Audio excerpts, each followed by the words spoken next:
Hello दोस्तों। Good morning, नमस्कार। आप सभी का स्वागत है आप सभी के अपने यूट्यूब चैनल परीक्षा की शिक्षा में। उम्मीद करता हूँ, आशा करता हूँ कि आप सभी जो है स्वस्थ है, कुशल मंगल है, अपनी तैयारी जो है अच्छे और बढ़िया तरीके से आप सभी लोग कर रहे हैं। जो भी क्लास में फर्स्ट टाइम आए हैं, पहली बार आए हैं, नए हैं, उन सबको बताते हैं हमारे चैनल पे जो है आपकी बीएड प्रवेश परीक्षा 2026 की आपकी तैयारी तो डेली बेसिस पे रेगुलर करवाई जा रही है। तो 2026 में जो भी हमारे भाई बंधु बीएड करने के बारे में सोच रहे हैं, गवर्नमेंट स्टडी या कॉलेज के बारे में सोच रहे हैं, तो क्या करेंगे, चैनल को सब्सक्राइब करके आप लोग हमारे साथ जुड़ जाएंगे। क्लास का समय देखिए इंपॉर्टेंट है। क्लास का समय जीके जीएस की जो क्लास है सुबह 10 बजे डेली आप सभी को देखने को मिलती है। रीजनिंग की जो क्लास है दोपहर को 1 बजे देखने को मिलती है। कला की जो क्लास है शाम को 4 बजे, और हिंदी की जो क्लास है रात को 8 बजे आप सभी को देखने को मिलती है। तो आप सभी को इसी टाइम पर क्लास से जुड़ के अपनी तैयारी को साथियों पूरा और कंप्लीट करना है। नीचे डिस्क्रिप्शन आप सभी को इंस्टाग्राम टेलीग्राम का लिंक मिलेगा, तो अपने इंस्टाग्राम पे फॉलो करेंगे, टेलीग्राम चैनल को ज्वाइन करेंगे। टेलीग्राम चैनल पर डेली बेसिस पे क्लास का अपडेट, एग्जाम का अपडेट और जो पीडीएफ है आपको मिल जाएगा। तो आप सब जो है टेलीग्राम चैनल को ज्वाइन कर लेंगे, ठीक है। बहुत इंपॉर्टेंट है। और यूपी बीएड वाले जिसने अभी तक अपना फॉर्म नहीं भरा है, जाके सबसे पहले अपना फॉर्म भर लीजिए। बहुत ही कम टाइम आपके पास बचा है, ठीक है। चलिए, आज देखिए 16 तारीख हो चुकी है, ठीक है। और 1 तारीख से आपका नहीं, 10 तारीख से आपका फॉर्म भरा जा रहा है, ठीक है। तो जिसने भी अभी तक अपना फॉर्म नहीं भरा है, जाके फटाफट अपना फॉर्म भर लीजिए, ठीक है। चलेंगे क्लास स्टार्ट करेंगे। और क्लास स्टार्ट करने से पहले जिसने अभी तक क्लास को लाइक नहीं किया, लाइक करेंगे, शेयर नहीं किया, शेयर करेंगे, और जिसने अभी तक चैनल को सब्सक्राइब नहीं किया, चैनल को सब्सक्राइब कर लीजिएगा। चलिए, देखिए पहला क्वेश्चन देखेंगे क्या दिया गया है आपका, ध्यान से देखेंगे और बताएंगे आगे जगह। अपक्ष पात वक्र क्या दर्शाता है, बताइए। अपक्ष पात वक्र क्या दर्शाता है।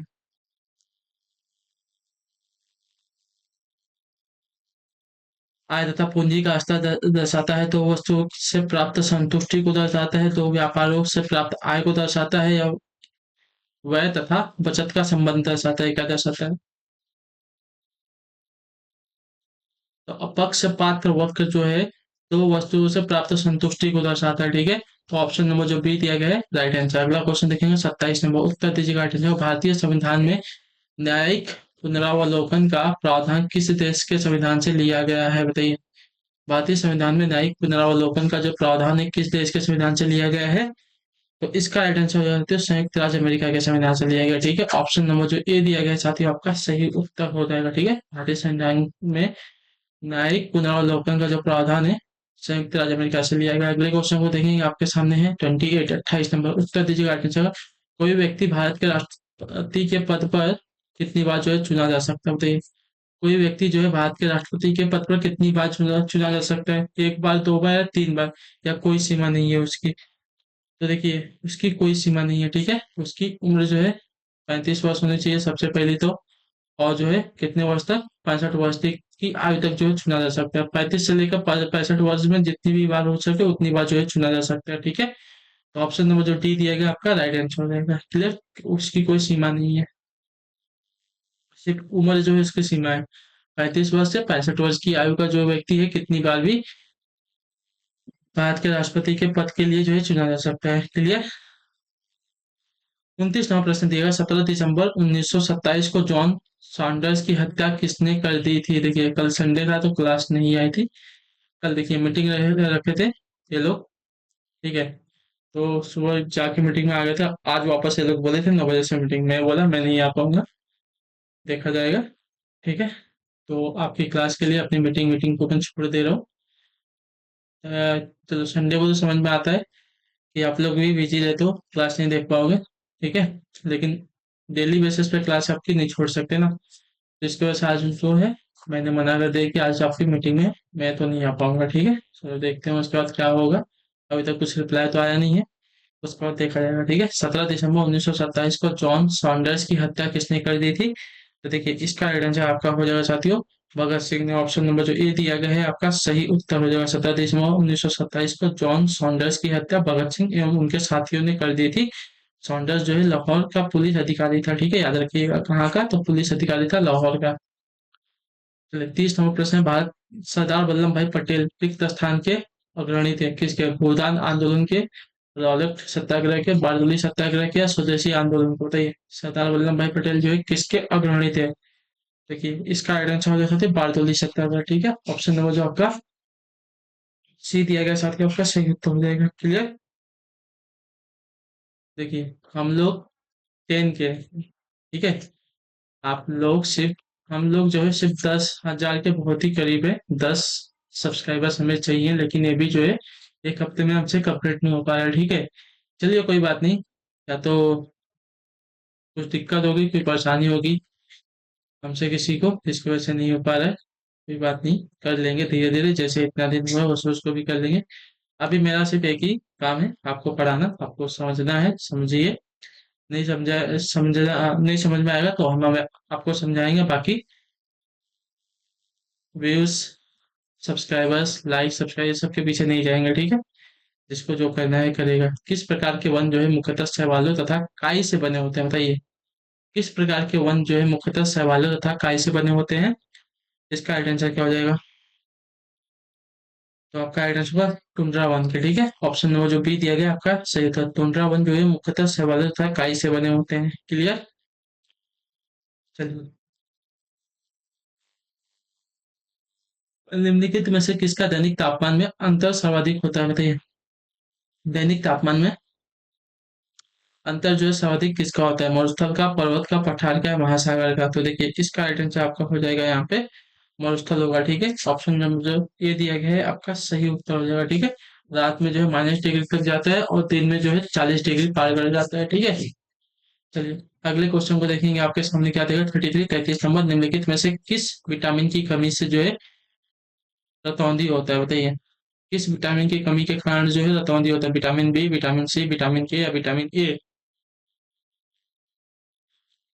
तो इसका सही उत्तर हो जाएगा विटामिन ए की कमी के कारण जो है हमें रतौंधी होता है, ठीक है। आँख की बीमारी है, विटामिन ए के कारण होता है। अगले क्वेश्चन को देखेंगे। आपके सामने क्या है? 34वां, मानव हृदय का दाहिना भाग रिक्त स्थान रक्त जो है प्राप्त करता है। कैसा रक्त प्राप्त करता है? शुद्ध रक्त, अशुद्ध रक्त, मिश्रित रक्त, या इनमें से कोई नहीं? तो देखिए मानव हृदय का दाहिना भाग, ठीक है, मानव हृदय का दाहिना भाग जो है आपका अशुद्ध रक्त। अशुद्ध रक्त किसको बोलते हैं? जिसमें ऑक्सीजन नहीं होता है, ठीक है। ऐसा रक्त जो है प्राप्त करता है। तो ऑप्शन में जो बी दिया गया है आपका सही उत्तर हो जाएगा। क्लियर सभी को? चलिए अगले क्वेश्चन को देखेंगे। आपके सामने है क्या? 35 नंबर प्रश्न पूछा गया आपका, निम्नलिखित में से कौन सा मानव शरीर की विशालतम ग्रंथि है, बताइए। मानव शरीर की सबसे विशालतम ग्रंथि कौन सी है?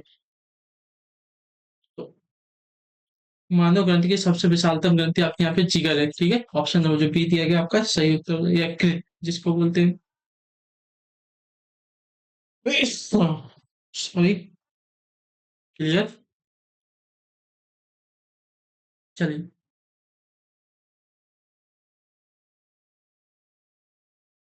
अगला क्वेश्चन है 36 नंबर, द्रव्य चालित लिफ्ट जो है किस सिद्धांत पर कार्य करती है? न्यूटन के सिद्धांत पर, पास्कल के सिद्धांत पर, आर्किमिडीज के सिद्धांत पर, या जूल के सिद्धांत पर? देखिए द्रव्य चालित लिफ्ट जो है पास्कल के सिद्धांत पर कार्य करती है, याद रखिएगा, ठीक है। ऑप्शन नंबर जो बी दिया गया है साथ ही आपका सही उत्तर हो जाएगा। क्लियर? चलिए अगले क्वेश्चन को देखेंगे। आपके सामने 37 है, उत्तर दीजिए।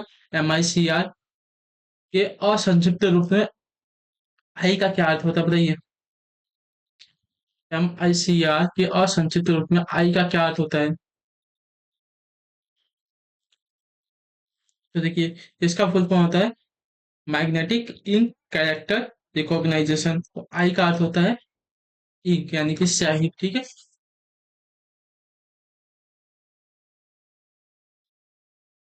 ऑप्शन नंबर जो सी दिया गया आपका सही उत्तर हो जाएगा, ठीक। रुक जाइए 1 मिनट।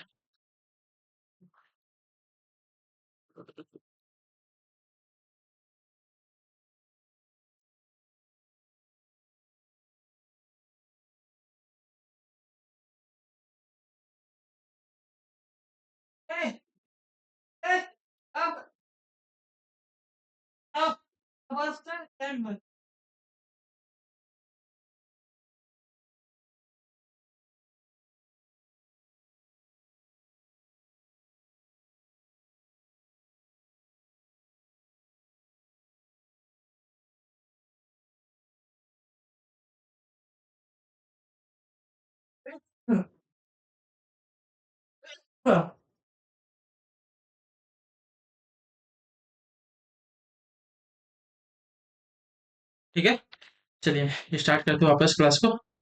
आगे देखते हैं क्या पूछा गया आपका।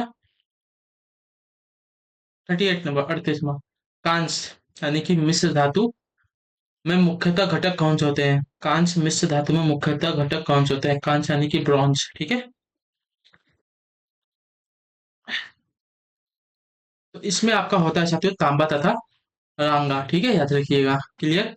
अगला प्रश्न देखेंगे आपके सामने है 39 39वां। पूछा है आपका निम्नलिखित में से कौन सा उड़न राख का कारण है? बताइए, उड़न राख का कारण क्या है?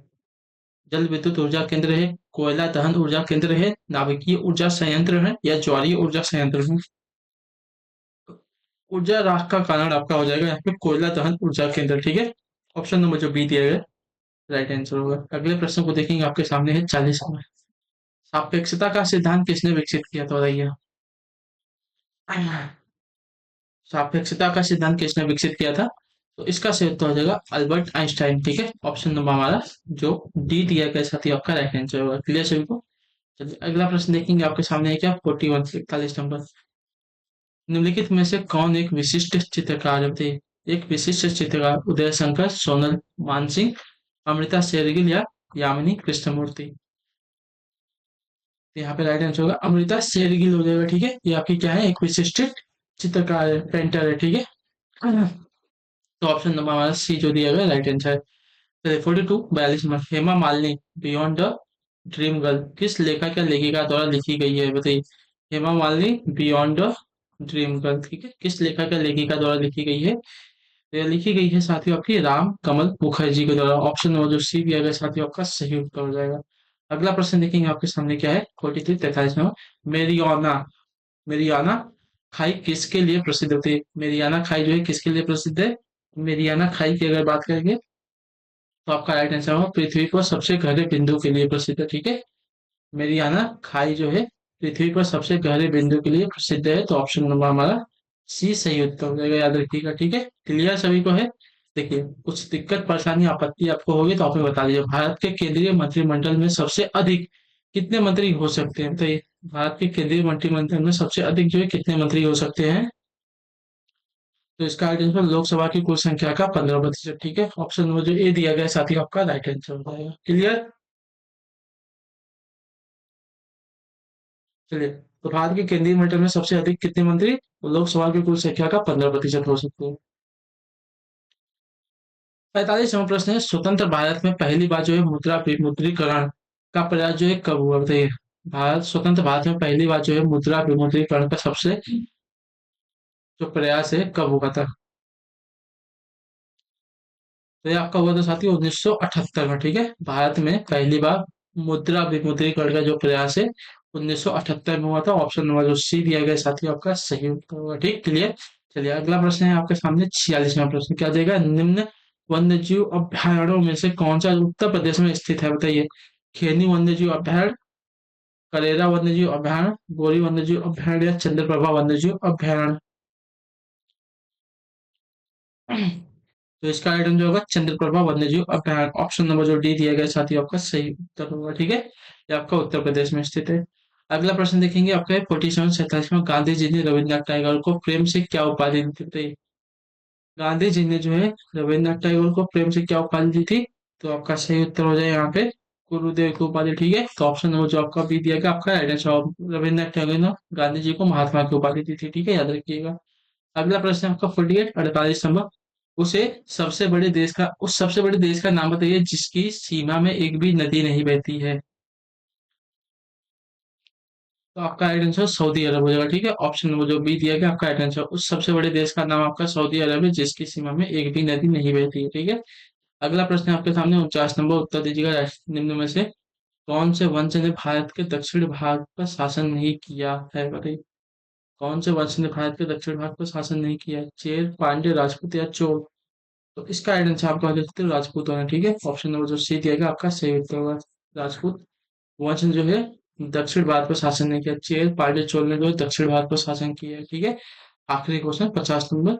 दुनिया के सबसे बड़े छार रेगिस्तान में से एक भारत में कहाँ से बताइए? दुनिया के सबसे बड़े छार रेगिस्तान में से एक जो है भारत में कहाँ? चांदीपुर उड़ीसा, वेदा रमन्यन वेदा रामन आनम्य तमिलनाडु, जैसलमेर राजस्थान या कच्छ गुजरात? तो आपका राइट आंसर होगा कच्छ गुजरात। ठीक है, ऑप्शन नंबर जो डी दिया गया आपका राइट आंसर। दुनिया के सबसे बड़े छाले के स्थान में से एक आपका जो भारत में कच्छ गुजरात का स्टेट है। ठीक है, सहारा मरुस्थल वाला। ठीक है, तो इसी के साथ जो आपकी क्लास है आज की यहीं पे कंप्लीट होती है। उम्मीद करता हूँ आप सब सभी को जो क्लास अच्छी लगी, पसंद है, तो अपने फीडबैक है क्लास के नीचे कमेंट करिए। क्लास अच्छी है, क्लास को लाइक करेंगे, चैनल पहले चैनल को सब्सक्राइब करके जाएंगे। हम आप सभी से मिलेंगे आपकी अगली क्लास में, तब तक के लिए टाटा बाय बाय, जय हिंद जय भारत। आप सभी का क्लास से जुड़ने के लिए बहुत बहुत ही धन्यवाद साथी।